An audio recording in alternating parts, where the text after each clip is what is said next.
Muy buenas tardes, estamos aquí con Susan Kane. Ella es socia de la firma enfocada en comercio internacional Aiken Gump, que trabaja muchos con empresas en México y sobre lo que está pasando en las elecciones es de lo que hablaremos el día de hoy.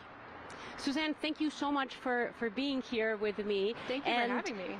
Look, I want to start really quick with we're arriving to today is the election day. What are the implications and the differences of the proposals that both candidates have made that could have an impact in Mexico?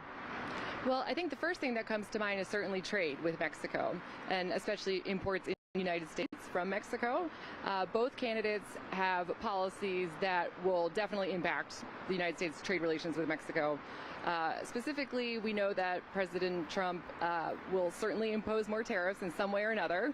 Likely Mexico, he's been vocal that Mexico is one of his main targets for those tariffs, but where exactly he will end up on what number, we've heard 10%, we've heard 25%, we've heard 60%, we've heard 100% on tariffs on all products from everywhere. We've heard all things. So where he will actually end up with his proposal for what changes to trade coming in from Mexico is still yet to be seen. We also know that he wants to target trade with China through imports coming from Mexico, so that will be a big target. We also know that President Trump likes to use tariffs as a negotiation tool, so it's very hard to say, based on his statements recently, what his actual actions will be, but we know that he will want Mexico to come to the table in some sort of negotiation, for sure. When it comes to Vice President Harris, her focus is not so clearly on Mexico, but certainly her trade policy involves a focus on labor that will certainly has had an impact in the past 5 or 6 years or so with Mexico, and I think that we can be sure that will continue, especially the use of the rapid response mechanism under the USMCA to investigate Mexican labor.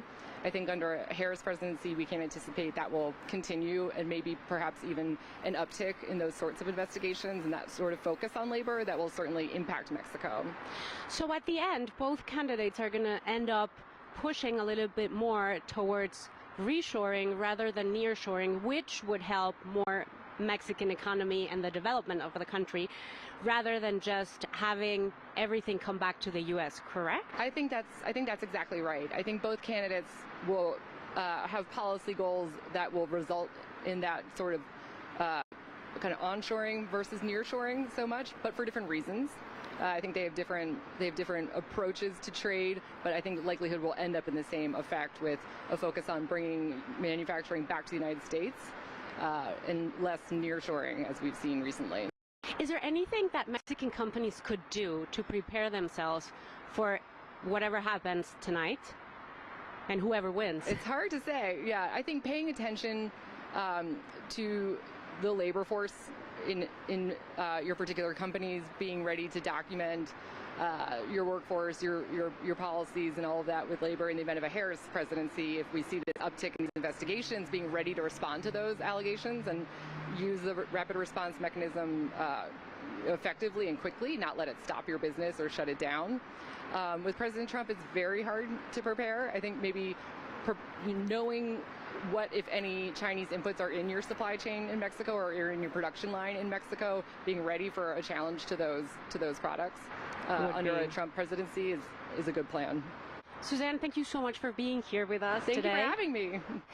Y gracias a ustedes por acompañarnos. Nos vemos pronto.